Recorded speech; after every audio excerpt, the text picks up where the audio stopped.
नमस्कार, बहुत स्वागत है आप सभी का। मैं हूं आपके साथ ज्योति यादव। चलिए बुलेटिन की शुरुआत करेंगे, लेकिन नजर डाल लेते हैं हेडलाइंस पर।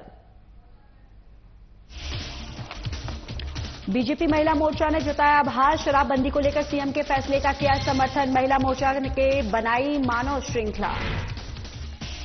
सोनकच्छ में फाग उत्सव कार्यक्रम आयोजित। नागर चित्तौड़ा महिला मंडल ने मनाया उत्सव। कार्यक्रम में हुआ राधे कृष्ण पूजन और रास नृत्य। बागेश्वर धाम में खाद्य सुरक्षा जांच। 23 प्रतिष्ठानों की हुई जांच। खाद्य नमूने भेजे जाएंगे प्रयोगशाला। 91वां खजुराहो नृत्य समारोह शुरू। खजुराहो नृत्य समारोह स्थल का निरीक्षण कलेक्टर और एसपी ने की जांच। और थाना ऐशबाग पुलिस के संरक्षण में चल रहा है जुआ। पुलिस पर महिला ने लगाया गंभीर आरोप। कहा मेरे पति को झूठे केस में फंसाया।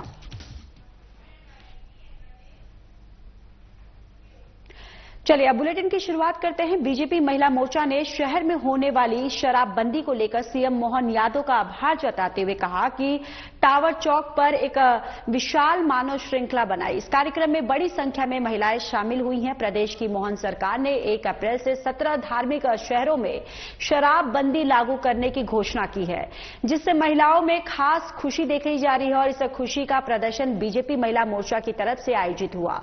आपको बताते चले कि कार्यक्रम में निगम सभापति और कलावती यादव, महापौर मुकेश टटवाल और बीजेपी महिला मोर्चा की शहर अध्यक्ष प्रेमिला यादव भी मौजूद थी। तो महिला मोर्चा ने मुख्यमंत्री मोहन यादव का आभार जताया है। दरअसल शराबबंदी जो है वहां पर बंद करने का ऐलान किया है, जिसके बाद यहां पर देखिए, ये तस्वीरें देखिए जिस तरीके से महिला मोर्चा जो है यहां पर तैनात है। और महिला मोर्चा के द्वारा ये तख्ती जो लिया गया है, ये पोस्टर के माध्यम से यहां पर धन्यवाद व्यक्त किया गया। और शराबबंदी को लेकर महिलाओं में एक खासा उत्साह जो है वो देखा जा रहा है। आज यहाँ पे मोहन जी यादव को धन्यवाद देने आए हैं, जो शराबबंदी करवा रहे हैं उज्जैन में। जो वाकई में महिलाओं को बहुत दिक्कत आती है। बहुत से एरिया हैं वहाँ पर महिलाओं को आने जाने में इतनी दिक्कत आती है। जहाँ पर हमारे घर भी है, वहाँ पर लोग मतलब नशे में इतने चूर रहते हैं कि हमको बहुत दिक्कत आती है। इससे महिलाओं को बहुत फायदा होगा। जो आदमी पीते हैं, पैसे जो उड़ाते हैं, वो पैसे बचेंगे और महिलाओं का जो जीवन बहुत खराब हो रहा है वो भी उनका एक सुधरेगा। इसलिए हम मोहन जी यादव का है। आज यहाँ पर किस तरह से मानव श्रृंखला बनाई है महिलाओं ने? यहाँ पर हम एकजुट होकर यहाँ पर आए हैं और अपना आभार उन तक पहुँचा रहे हैं। और हम आगे भी चाहते हैं कि वो महिलाओं के लिए, नारी शक्ति के लिए कुछ न कुछ आगे करते रहे। मध्य प्रदेश के यशस्वी मुख्यमंत्री डॉक्टर मोहन यादव और मध्य प्रदेश की भारतीय जनता पार्टी की सरकार के द्वारा जो निर्णय लिया गया है, मध्य प्रदेश के 17 शहरों में शराबबंदी लागू करके, निश्चित रूप से एक बड़ा और बड़ा निर्णय है। कई सारे लोग इस निर्णय को ले सकते थे, पूर्व मुख्यमंत्री सारे ले सकते थे, लेकिन राजस्व की बात है तो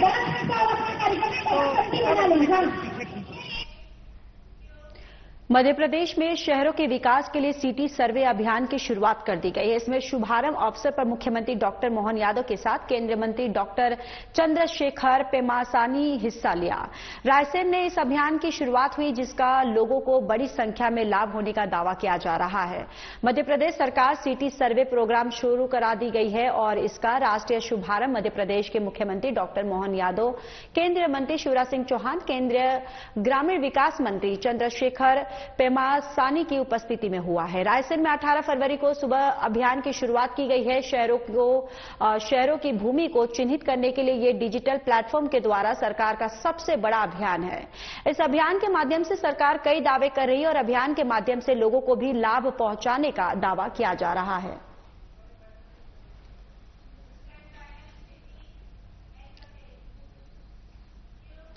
तो वहीं देश के प्रधानमंत्री नरेंद्र मोदी का ड्रीम प्रोजेक्ट प्रधानमंत्री आवास योजना के तहत पूरे देश में गरीबों के लिए विकास बनाने के लिए 3 किस्तों में 2.5 लाख रुपए दिए जा रहे हैं। लेकिन जब से प्रधानमंत्री आवास योजना बाड़ी शहर में आई है, परिषद में इस योजना को लागू करने वाले कर्मचारियों की जैसे तो लॉटरी लग गई है। जो मनचाहा सेवा शुल्क दे सकता है और उसे नगर पंचायत परिषद शहर की बेशकीमती जमीन भी उपलब्ध कराकर उस पर प्रधानमंत्री प्रधानमंत्री आवास बनाने की राह आसान कर दी जा रही है। ऐसे शहर में दर्जनों प्रधानमंत्री आवास के तहत मकान बने हुए हैं जो शासकीय भूमि पर है। शहर के 15 वार्डों में लगभग 20,000 की आबादी है और प्रधानमंत्री आवास योजना में लाभान्वित गरीबों को छोड़कर अन्य लोग हुए। बताते चले कि बाड़ी कला में शासकीय और चरनोई के भूमि उपलब्ध है, जिसमें से कुछ भूमि 1990 में बाड़ी तहसील कार्यालय द्वारा हरे भरे वृक्ष और फलदार पेड़ों से एक गरीब परिवार को 3 एकड़ भूमि उपलब्ध कराई गई और करारनामे में स्पष्ट उल्लेख है कि जब तक पेड़ पौधे रहेंगे तब तक ये परिवार उसका हकदार होगा। लेकिन नगर पंचायत परिषद उसी परिवार पर हरे भरे पेड़ वृक्ष को उखाड़कर भूमि समतल कर उस पर गरीबों के लिए प्रधानमंत्री आवास योजना के मकान बनाने की आहट से ये लोग परेशान हैं। नाराज लोगों ने तहसील कार्यालय पहुंचकर तहसीलदार को आवेदन दिया। 1978 से हम लोगों के कब्जे हैं वहाँ पर। बाड़ी कला हल्का नंबर 5, खसरा नंबर है 445/1, 445/2 और 343/1। हम लोगों के 1978 से कब्जे हैं, जो कि वहाँ पर मकान भी हैं, पेड़ पौधे भी हैं, फलदार वृक्ष भी हैं और उनको काट कर नगरपालिका द्वारा मकान बनाने की अनुमति दी जा रही है वहाँ पर। तो तहसीलदार महोदय से मेरा विनम्र अनुरोध है कि जिस जगह के हमारे पास पट्टे वगैरह भी हैं, मकान के पट्टे हैं हमारे पास, वृक्ष रोपण के पट्टे हैं हमारे पास, और वृक्ष काटने की किसने जानकारी दी आपको?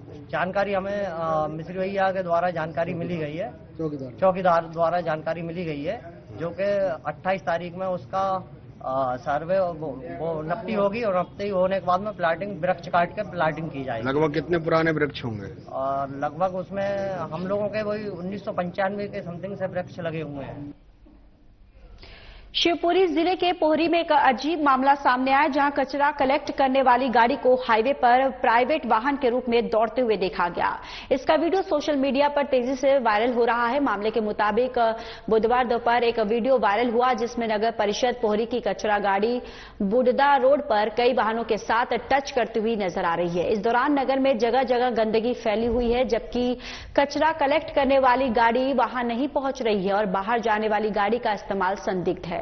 इस मामले पर जब सीएमओ राघवेंद्र सिंह पालिया ने उनसे संपर्क करने की कोशिश की गई तो पता चला कि वह अवकाश पर है, यानी कि वो छुट्टी पर है। इसके बाद राजस्व निरीक्षक बीरू वर्मा को प्रभार सौंपा गया था, लेकिन वो भी मेडिकल लीव पर चले गए हैं।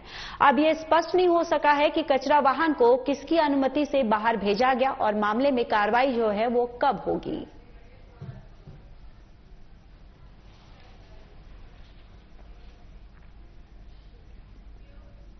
चलिए आगे बढ़ते हैं। शिवपुरी जिले के पोहरी जनपद अंतर्गत ग्राम पंचायत उपसिल में सरपंच कुसमा बनवारी आदिवासी के खिलाफ अविश्वास प्रस्ताव पारित किया गया है, जिसके चलते सरपंच पद रिक्त हो गया है और यह आदेश एसडीएम मोतीलाल अहिरवार ने जारी किया। जानकारी के अनुसार ग्राम पंचायत उपसिल के 15 पंचों ने और सरपंच के खिलाफ अविश्वास प्रस्ताव की सूचना न्यायालय में पेश की थी।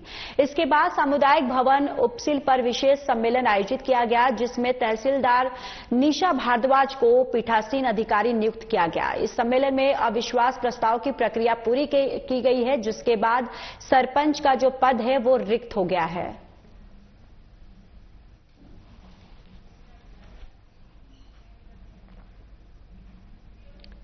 सोनकच्छ में नागर चित्तौड़ा जागृति महिला मंडल ने नागर चित्तौड़ा धर्मशाला में फाग उत्सव कार्यक्रम का आयोजन किया। मंडल अध्यक्ष नीतू जगेश्वर की अध्यक्षता में आयोजित इस कार्यक्रम का संचालन मंडल सचिव संतोष गुप्ता ने किया है। कार्यक्रम की शुरुआत मंडल के वरिष्ठ सदस्यों ने भगवान राधे कृष्ण का पूजन कर दीप प्रज्वलित किया है और रंग गुलाल और फूलों से फाग खेली है। भजन मंडली ने भजन कीर्तन किया और कृष्ण ऋतु मेहता और राधा नीलू मेहता ने रास नृत्य प्रस्तुत किया।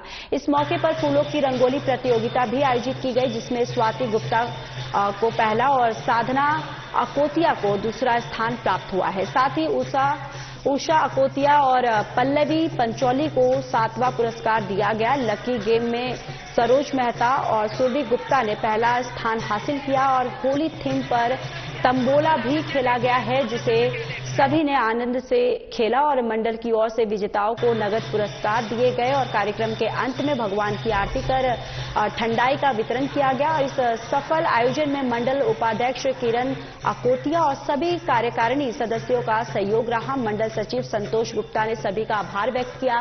फाग महोत्सव कार्यक्रम बहुत ही हर्ष और उल्लास के साथ संपन्न हुआ।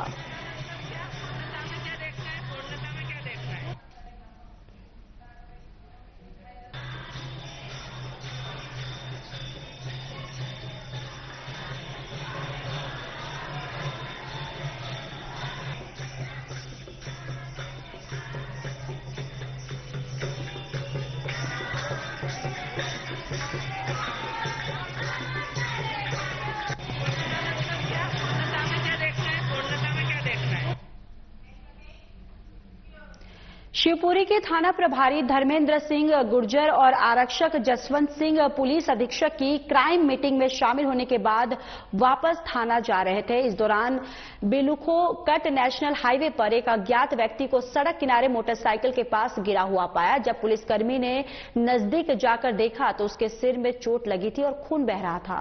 थाना प्रभारी ने तुरंत कार्रवाई करते हुए थाना सुभाषपुरा से मदद मांगी और पुलिस बल के साथ घायल व्यक्ति को एम्बुलेंस के जरिए जिला अस्पताल भेजा गया ताकि उसे इलाज मिल सके।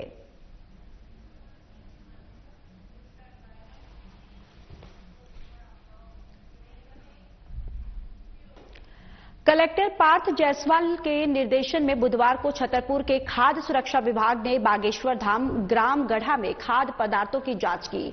अधिकारियों के दल ने 23 से अधिक व्यावसायिक प्रतिष्ठानों, दुकानों, होटलों और ढाबों का निरीक्षण किया है और मिठाई और अन्य खाद्य पदार्थों के 20 नमूने लिए, जिन्हें खाद्य प्रयोगशाला भेजा गया। इसके अलावा खराब 10 किलो खोवे के पेड़ों को नष्ट भी किया गया है। जांच रिपोर्ट मिलने पर आवश्यक कार्रवाई की जाएगी और इस कार्रवाई में खाद्य सुरक्षा अधिकारी वेद प्रकाश चौबे और वंदना जैन मौजूद थे और यहां जांच प्रक्रिया लगातार जारी रहेगी।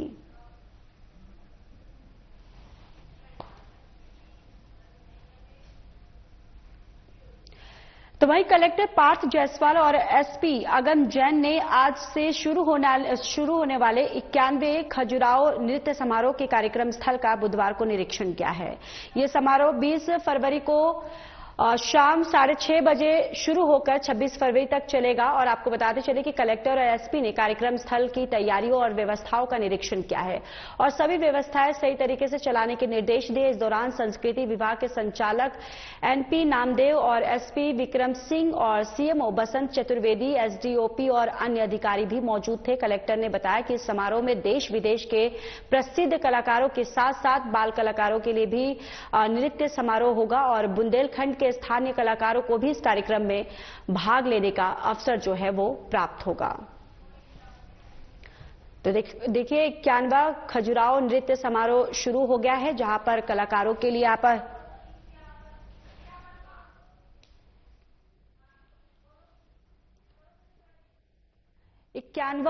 पर खजुराहो समारोह का आयोजन किया गया है, जहां पर कलाकारों के लिए विशेष नृत्य कार्यक्रम जो है यहां पर आयोजन किया गया है। और इस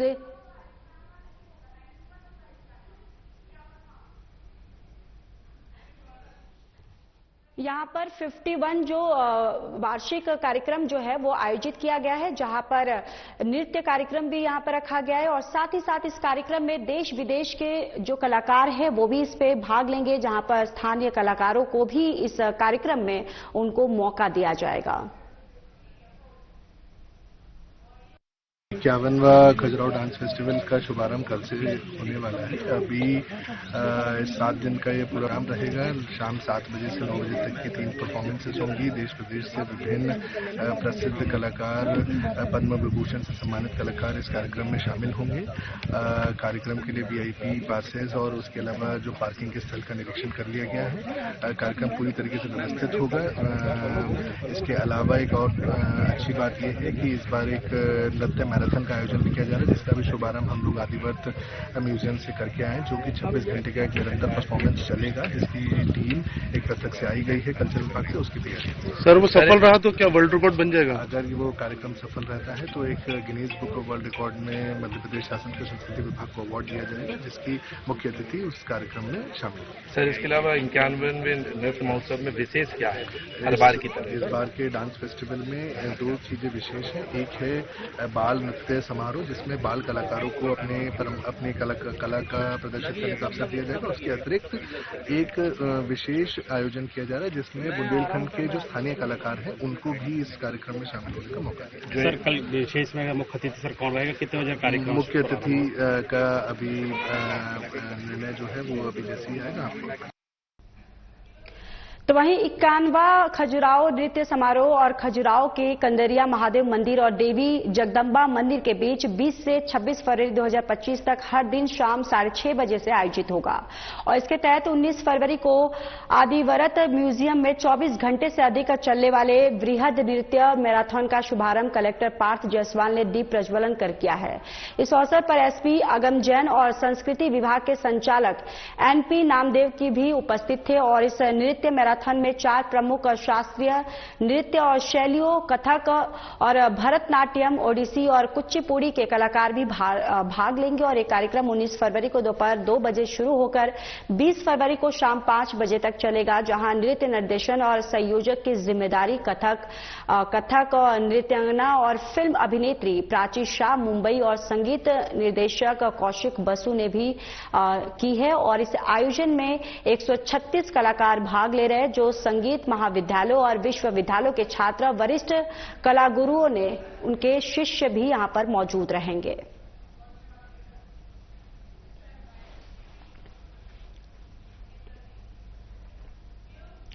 सिंगरौली के पूर्व विधायक राम लल्लू वैश्य के मोरबा स्थित शिव मंदिर प्रांगण में श्रीमद् भागवत कथा का आयोजन शुरू हो गया है। ये कथा पंडित पुष्पेंद्र जी महाराज कह रहे हैं और राम लल्लू वैश्य और उनकी पत्नी गुलाबी देवी वैश्य को कथा का सुनाया जा रहा है। कथा की शुरुआत 19 फरवरी को माटी मांगर और मंडप की तैयारियों के साथ हुई। 20 फरवरी को कलश यात्रा, वेदी पूजा और भागवत कथा का महत्व बताया जाएगा और 21 फरवरी को सुखदेव जी का जन्म और परीक्षित जन्म होगा। 22 फरवरी को गुरु संवाद और वामन अवतार की चर्चा होगी। तो 23 फरवरी को कृष्ण जन्मोत्सव मनाया जाएगा। तो वहीं 24 फरवरी को बाल लीला और गोवर्धन पूजा की जाएगी। 25 फरवरी को ब्राह्मण संवाद और रुक्मणी विवाह और 26 फरवरी को सुदामा चरित्र और शिवरात्रि पूर्व रुद्राभिषेक होगा। 27 फरवरी को हवन कार्य, भंडारा और चडौतरी का आयोजन किया जाएगा। हमारे माननीय श्री यजमान जी के यहाँ श्रीमद् भागवत जी का निरूपण होने जा रहा है। आपका सौभाग्य, हम लोग का सौभाग्य बड़ा ही फलदायी और प्रभु जी की प्राप्ति आशीर्वाद प्राप्त होने जा रहा है। और आपके भाग्य से हम सब भक्तों का भी आज भाग्योदय होने जा रहा है।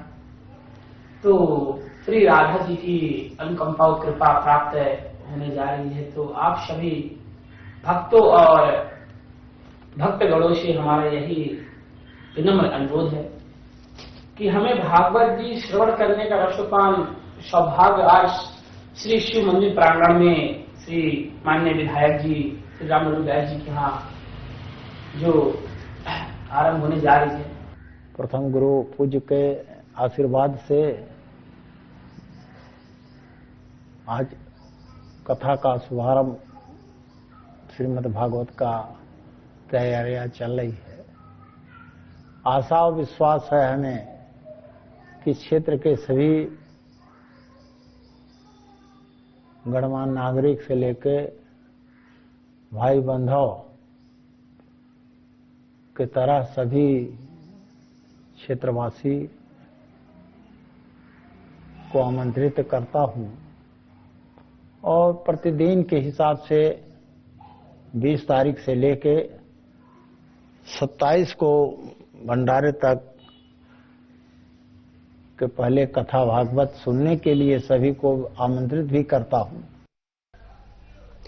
नागेश्वर स्थित प्राचीन गोपाल लाल मंदिर में विराजित अष्टभुजाधारी ठाकुर जी के दुर्लभ प्रतिमा के 300 साल पूरे होने पर बुधवार से 7 दिवसीय महोत्सव का शुभारंभ हो गया है।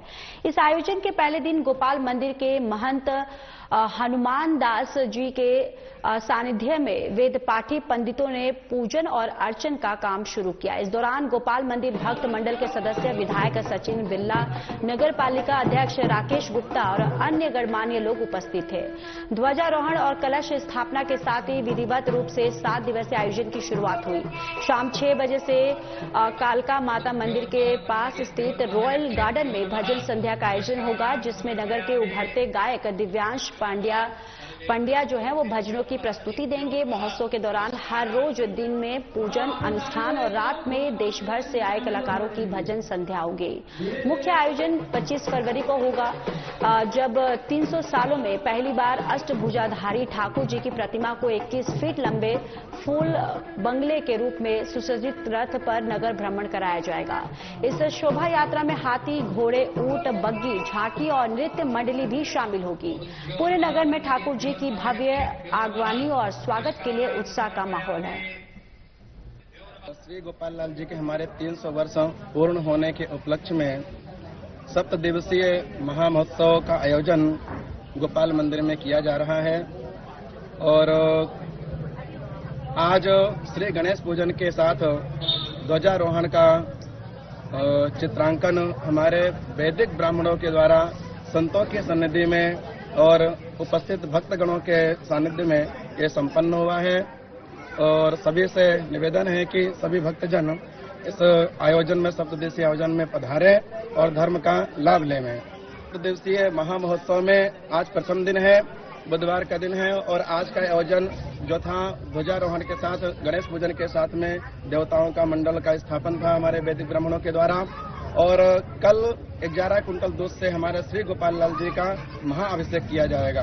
उसके उपरांत तृतीय दिवस में फिर गोपाल अर्चन फूलों से किया जाएगा। चतुर्थ दिवस में 51,000 तुलसी दलों से पूजन होगा और 56 भोग यज्ञ होगा और हमारे सबसे जो मुख्य विशेषता है नगर भ्रमण हमारे श्री ठाकुर जी का 300 वर्षों में प्रथम बार गर्भगृह से ठाकुर जी हमारे नगर भ्रमण में सब भक्तों को दर्शन हेतु सबके कल्याण के लिए पधारेंगे।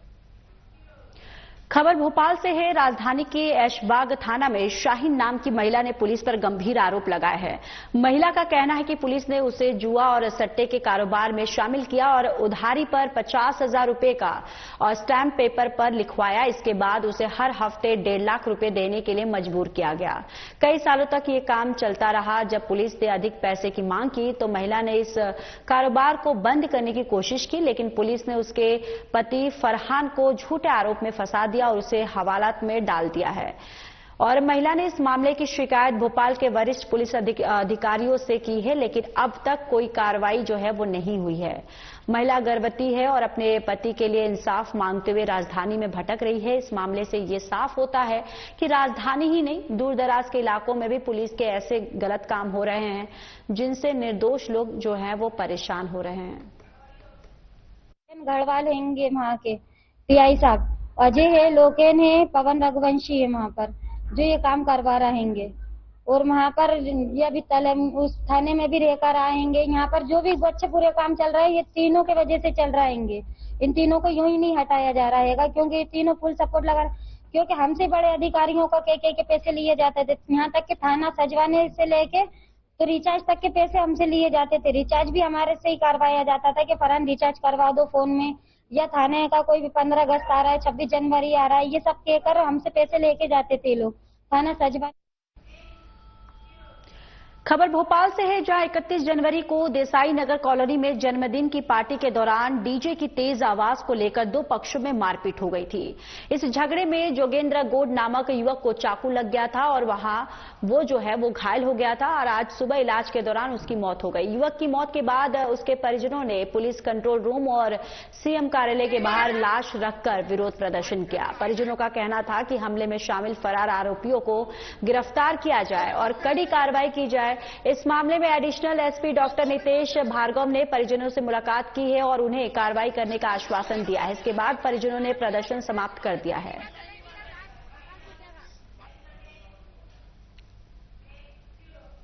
चलिए, इस बुलेटिन में इतना ही। बाकी देश और दुनिया की तमाम बड़ी खबरों के लिए जुड़े रहिए हमारे साथ। नमस्कार।